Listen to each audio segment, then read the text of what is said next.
Juan, estructuralmente la economía, porque la economía es ayer, hoy y un poquito de mañana, mediano y largo plazo, todos hablamos, pero pocos piensan, ¿no es cierto? ¿O sí? Mira, a ver, la economía está creciendo menos de lo que esperábamos, porque siempre tenemos shocks que algunos nos juegan en contra, otros a favor. Este año tenemos un shock en contra bastante importante, que es la sequía. Para tener una idea, son casi 20 millones menos de toneladas por ahora que estamos contando entre soja y maíz. Eso puede hacer que el producto agropecuario caiga 10% este año. No es poco, todo lo contrario. Y eso puede pegarle a la economía. Se había dicho 0,3, 0,4, 0,5, yo diría 0,7, 0,8. O sea que hoy podríamos estar creciendo algo menos de 2,5 en lugar de llegar al 3 o 3,5 que se esperaba. Con lo cual se crecería menos que el año pasado. Podría estar creciendo un poco menos. Es un shock exógeno, de afuera. Es decir, no tiene nada que ver de las políticas que se tomaron ni nada. Eso negativo. Siempre puede haber elementos positivos que vengan en el futuro. Estamos esperando que en algún momento Argentina deje de ser un país de frontera y pase a ser emergente. A mitad de año podría ocurrir eso. Estamos esperando cosas positivas como, bueno, Brasil, que algún día se recupere bien y, bueno... De manera más sólida de lo que se ha recuperado el año pasado. Correcto, digamos. Y esperamos por ahí que probablemente hasta haya un acuerdo de la Unión Europea con el Mercosur, que podría llegar a ocurrir. Son todas noticias positivas. Por el lado negativo está la sequía, por el lado negativo está el tema de las tasas de interés mundiales. Nosotros somos unos deudores seriales, entonces tenemos necesidad de préstamos. Entonces, si las tasas de interés suben, bueno, eso nos complica. Por lo tanto, la economía está funcionando a menor ritmo del que estamos esperando.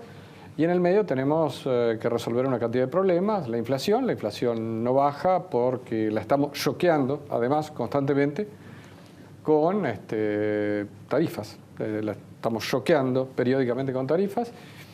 Y además, como el tipo de cambio no se puede atrasar, bueno, se devalúa y eso tiene un impacto sobre los precios. Bueno, mencionó al comienzo de hoy el tema de precios mayoristas, que creció fuerte. Que me parece que es el dato de que la inflación está todavía cargada. Bueno, o sea, los precios mayoristas crecieron 4,8 este mes, 4,8, en el bimestre casi 10%, dependiendo del índice que se tome. Los precios mayoristas se explican básicamente por tipo de cambio, tarifas y, bueno, y un conjunto de otras cosas, pero esas son las bases. Y los precios de la economía, o sea, la inflación común, se explica básicamente por los precios mayoristas, lo que pasa con los mayoristas, y también con tipo de cambio, todo eso. Es decir, en el fondo la inflación tiene que ver con todas esas cosas. Si uno choquea los precios, me refiero con las tarifas, con aumentos de 30, 40% o 50% anual, obviamente es difícil tener una inflación baja. Y bueno, lo que estamos teniendo es eso, es una tasa de inflación que es un poco más alta de lo que se estaba esperando. Igual, uno debería esperar que la inflación termine el año más abajo que el año pasado. A ver. O sea, en 20, no en 25. Bueno, el año pasado terminó en 25. ¿Terminará en 20, 19, 20 y medio? No sabemos. Pero en cualquier caso son 4 o 5 puntos menos que el año pasado. Y es una tendencia muy difícil de consolidar porque uno le está pegando a esos precios constantemente, ¿no es cierto? Yo había preparado una placa sobre el tema del déficit de las cuentas públicas. Me parece que es hacia donde va la ortodoxia económica y hacia donde también la heterodoxia le pega al gobierno. Digamos, le pegan por derecha y por izquierda. Yo no sé si tenemos la placa para poder compartirla aquí, pero ahí está. Estos son los números de la economía, 20,61 el dólar, hoy rebotó un poquito sin intervención del central. Precios mayoristas 4,8, en 2 meses acumulan alza de casi el 10. Más allá de esto, después teníamos que el costo de la construcción trepó 1,8 en febrero.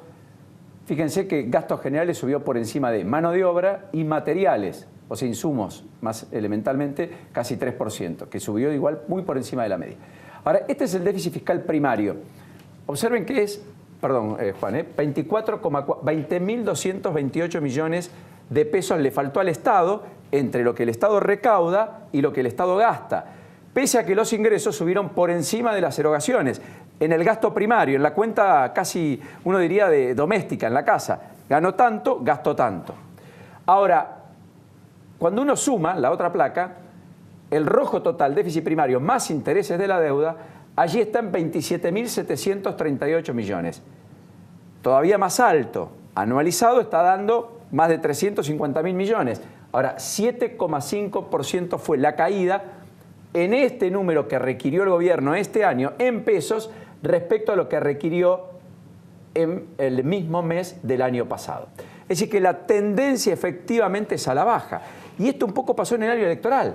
Pese al año electoral, el gobierno aumentó los gastos por debajo de los ingresos, lo cual habla también de la presión fiscal, qué sé yo.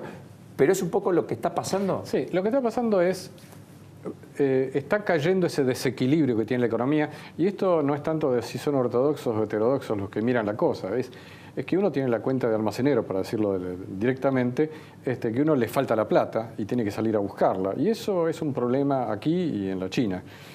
Entonces, eso hay que resolverlo. Además, cuanto más déficit tenemos, más vulnerables somos a cualquier problema que haya de afuera. Correcto. Entonces, si viene el fondo acá, lo tenemos que mimar, porque si tenemos un problema, en realidad no sabemos a quién recurrir. Y más vale tener de amigo al fondo para eventualmente tenerlo a mano. Ahora, por lo tanto, bajar el déficit es una cuestión que no es de izquierda ni de derecha. Hay que hacerlo, simplemente. Hay que equilibrar las cuentas públicas. Eso se está haciendo. Se está haciendo lento, esa es la discusión del gradualismo. Pero se está haciendo lento con algunas cosas que van más rápido. Por ejemplo, las tarifas suben mucho, muy rápido, y eso me pega a mí, nos pega a todos. Hoy pidió paciencia Duhovne al respecto. Bueno, es que esta es una economía que... ¿Está bien pedir paciencia o le bueno, llama yo la hoy atención? discutiendo comentándole a personas del exterior que venían a vernos en la fundación, decía, usted tiene que tener paciencia, no sabía que Duhovne había dicho eso. Y paciencia significa que asumiendo que el gobierno va a cumplir lo que dice, es decir, suponiendo que el gobierno va a ir reduciendo ese déficit fiscal, va haciendo los deberes, y bueno, es posible que en 2 o 3 años tengamos menos déficit, lleguemos al equilibrio, es posible que la inflación, en lugar de ser el 25%, termine siendo 7-8%, algún día termine siendo el 5%. Paciencia, ¿por qué? Porque es un proceso en el cual uno tiene que, tener ingresos que suben. Ingresos significan cobrarle un poquito más de impuestos, bajarle los subsidios que yo le doy, y que algunos gastos tienen que bajar fuertemente. Eso es, no hay plata para todos, no hay plata para más empleo público, no hay plata para más subsidios, etc. Entonces, paciencia significa eso.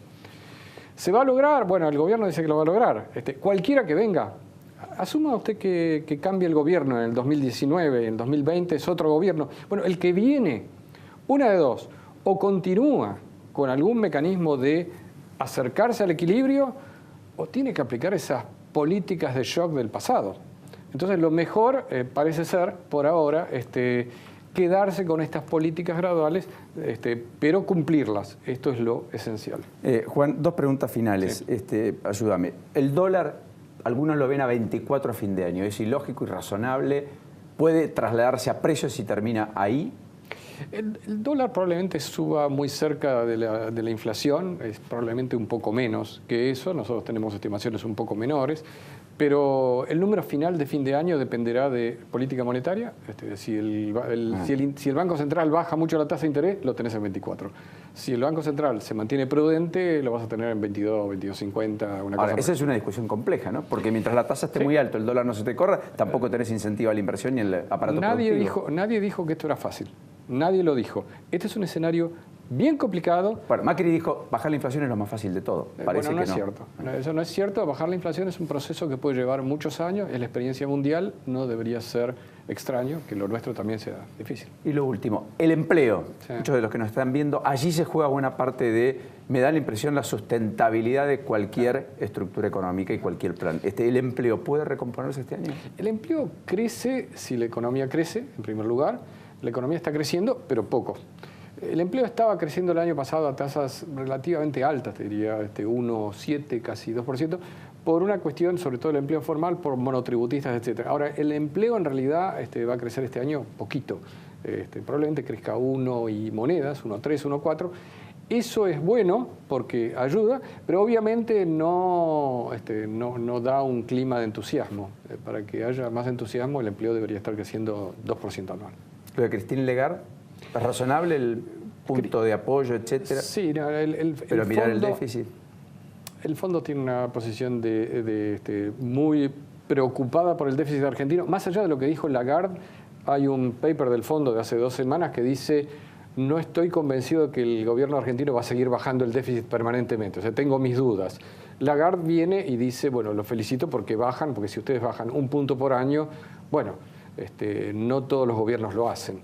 Desde ese punto de vista es un apoyo político importante. O sea, apoyó el gradualismo, no el shock.